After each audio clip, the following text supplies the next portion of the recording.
नमस्कार। असांजी ईंदड़ नई फिल्म जीवन एक सफ़र जंहिंजी शूटिंग ॾाढे जोर शोर सां थी रही आहे। अॼु हिकु घर में इन जी शूट करे रहिया आहियूं। असां हिन शूट में असां हिकु किटी पार्टी शूट करे रहिया आहियूं। ये देखो हमारे गर्मा गर्म पनीर पकोड़े एंड चीज पकोड़े आ गए। छो तू खणी आई आ? तुंहिंजी सस कोन्हे छा घर में? जिते असां नवनि आर्टिस्टनि खे अॻियां अचण जो मौक़ो ॾिनो आहे, उन नवनि आर्टिस्टनि सां मिलंदासीं कि उन्हनि सिंधी फिल्म में ऐं असांजी हिंदी वर्ज़न में कमु करण लाइ कीअं तयारु थिया। तव्हांजे साम्हूं आहिनि सभु किटी पार्टीज़ जा उहे आर्टिस्ट जेके हिन फिल्म में रोल करे रहिया आहिनि। सभिनी खे नमस्ते। नमस्ते। जय झूलेलाल। जय झूलेलाल। तव्हांखे कीअं इहो थियो कि असां सिंधी पिक्चर में कमु कयूं?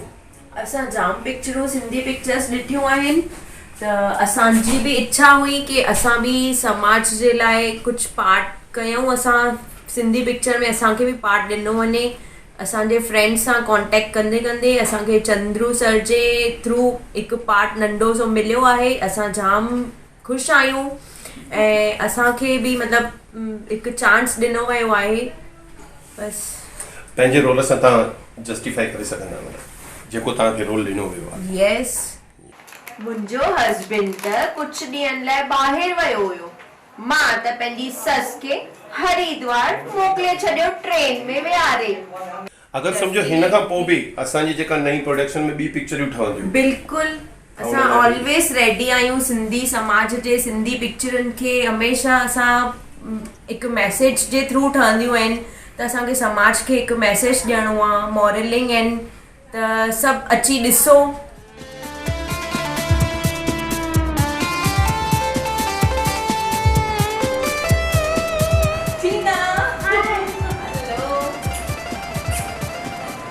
अच्छा, आप लोगों को, आप तो नॉन सिंधी हैं, आप लोगों को कैसे पता चला कि इस फिल्म की हिंदी वर्जन भी बन रही है? ये मेरे फ्रेंड सर्कल से मुझे पता चला था, तो मैंने सोचा इसका हिंदी वर्जन भी बन रहा है, क्यों ना ट्राई करें। तो आप सिंधी में भी काम कर रहे हैं? ट्राई करेंगे। अच्छा, डबिंग अलग होगी। अच्छा, best of luck all of U. मैं यही चाहूंगा कि आप इस फिल्म में तो काम कर रहे हैं, लेकिन आने वाली पिक्चर में भी हम आपको रोल देंगे। आपका क्या रोल है इस फिल्म में? मैं इस मूवी में जो है रूपा का रोल कर रही हूँ।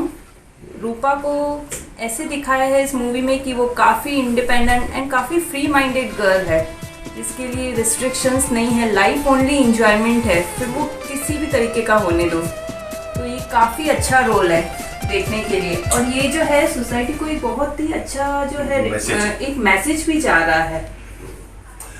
रूपा नाम सुन के मुझे अपना रोल भी याद आ गया, क्योंकि रूपा जो कैरेक्टर रहता है शायद इसी तरह का रहता है। मैं यही चाहूंगा कि आपकी जो ये पिक्चर आप जो रोल कर रहे हो बहुत ही सक्सेस, बहुत ही कामयाब बने, और आप सभी को हमारी पूरी टीम की ओर से शुभकामनाएं कि आप ये रोल करके अपनी लाइफ की आने वाले दिनों को चेंज करें।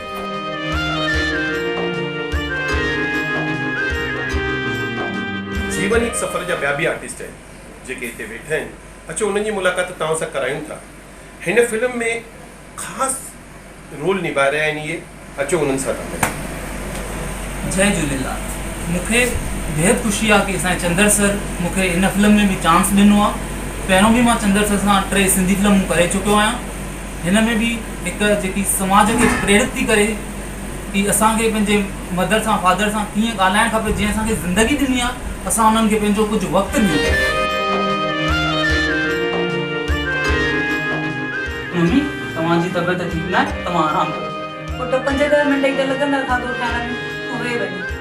मम्मी, तव्हां आराम करो, मां होटल मां रोटी घुराए थो वठां। जीवन एक सफ़र, हिन फिल्म जा घणेई आर्टिस्ट आहिनि। असां तव्हांखे वक़्तु ब वक़्तु अलॻि अलॻि आर्टिस्टनि सां मिलाईंदासीं। आर्टिस्ट उहो हूंदो आहे जेको पंहिंजी छाप छॾे वेंदो आहे, हुनखे चइबो आहे कलाकार। असां सां गॾु वेठा आहिनि हिन फिल्म में सीनियर सिटीजन जो जेके रोल निभाए रहिया आहिनि। अचो त उन्हनि सां तव्हांजी मुलाक़ात था करायूं। फिल्म जो नालो आहे जीवन एक सफ़र। मूंखे बेहद ख़ुशी आहे कि मां हिकु सिंधी फिल्म जेका समाज जे लाइ, समाज जी सुजाॻीअ लाइ ठाही आहे श्री मिस्टर चंदर हरदासी जन, ऐं मूंखे बेहद ख़ुशी आहे कि मूंखे हुन में हिकु सीनियर सिटीज़न जो रोल मिलियो आहे, जंहिंमें मूंखे ॿुढा आश्रम में मोकिलियो थो वञे।